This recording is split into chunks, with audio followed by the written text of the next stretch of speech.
बदल घडवण्याची उत्तुंग इच्छाशक्ती आणि आपले प्रयत्न प्रामाणिक असतील तर आपल्या पाठीशी जनता नक्की उभा राहते, हे अगदी अल्पावधीत दाखवून दिले ते भाजपच्या नगराध्यक्षपदाच्या उमेदवार श्रद्धाराजे लखम सावंत भोसले यांनी। आज समाजाच्या सर्व स्तरातून त्यांना मोठा पाठिंबा मिळत आहे। राजघराण्याशी असलेलं सावंतवाडीकरांचं नातं पुन्हा एकदा श्रद्धाराजेंच्या रूपानं नव्यानं या भूमीत रुजताना फुलताना दिसत आहे। त्यामुळे श्रद्धाराजे विक्रमी मताधिक्यानं विजयी होणार अशीच शहरात चर्चा आहे।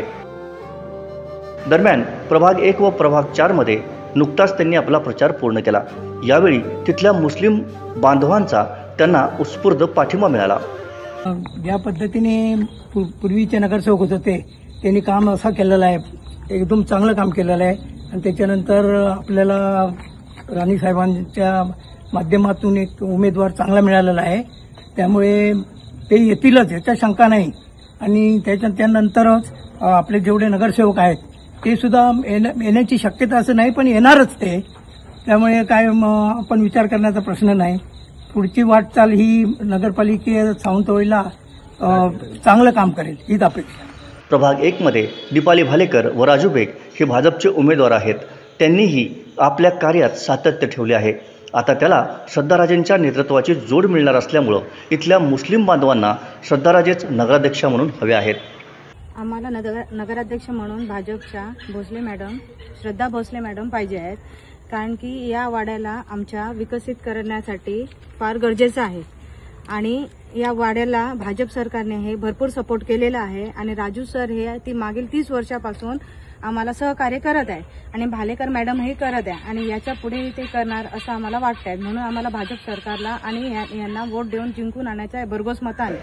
पक्ष किंवा निवडणूक याही पलीकडे जाऊन श्रद्धाराजे यांच्या व्यक्तिमत्वाची युवा पिढीत सकारात्मक चर्चा आहे। त्यांनी ज्या प्रकारे राजवाड्यात खूप चांगले बदल केले त्याचप्रमाणे सावंतवाडीचं सुंदरवाडी त्या नक्की करतील असा विश्वास त्यांना आहे। देखिए पद पे कौन आएगा? श्रद्धाराजे भोसले, क्योंकि उन्होंने जो हम लोग ने देखा है राजवाड़ा जो पहले था अभी जो इसमें ड्रास्टिक चेंज है, तो डेवलपमेंट के हिसाब से अगर देखे जाए तो वो सही कैंडिडेट है सावंतवाड़ी को सुंदरवाड़ी बनाने। जो उनका सेंटेंस है कि मुझे एक मौका दो, मैं सावंतवाड़ी को सुंदरवाड़ी बनाऊं, तो उसको हम लोग 100% सपोर्ट करते हैं और बिलीव करते हैं कि वो ही एक कैंडिडेट है और स्ट्रॉन्ग कैंडिडेट जो सावंतवाड़ी को सुंदरवाड़ी बनाएगी। So we want Shraddharaje Bhosale. मला काय वाटतं ह्या वर्षी नगराध्यक्ष म्हणून कोण जिंकून येईल? मला पूरा खात्री आहे की श्रद्धाताईच येणार। मला तर असं वाटतं की ह्या वर्षी तरी ह्या वाड्यातनं हे भाजपच हे निवडून येणार आहेत, ते चांगलंच आमच्यासाठी काय ना काय विकसित आमचं करतील असं आम्हाला पूर्ण आशा आहे। एकूणच प्रभाग 1 व प्रभाग 4 मधल्या भाजपच्या सर्व उमेदवारांच्या पाठीशी मुस्लिम बांधव भक्कमपणे उभे आहेत। त्याचबरोबर श्रद्धाराजे यांनाच नगराध्यक्षा म्हणून निवडून आणण्याचा निर्धार इथल्या मुस्लिम बांधवांनी केलाय। Bureau news, hello Sindhudurg.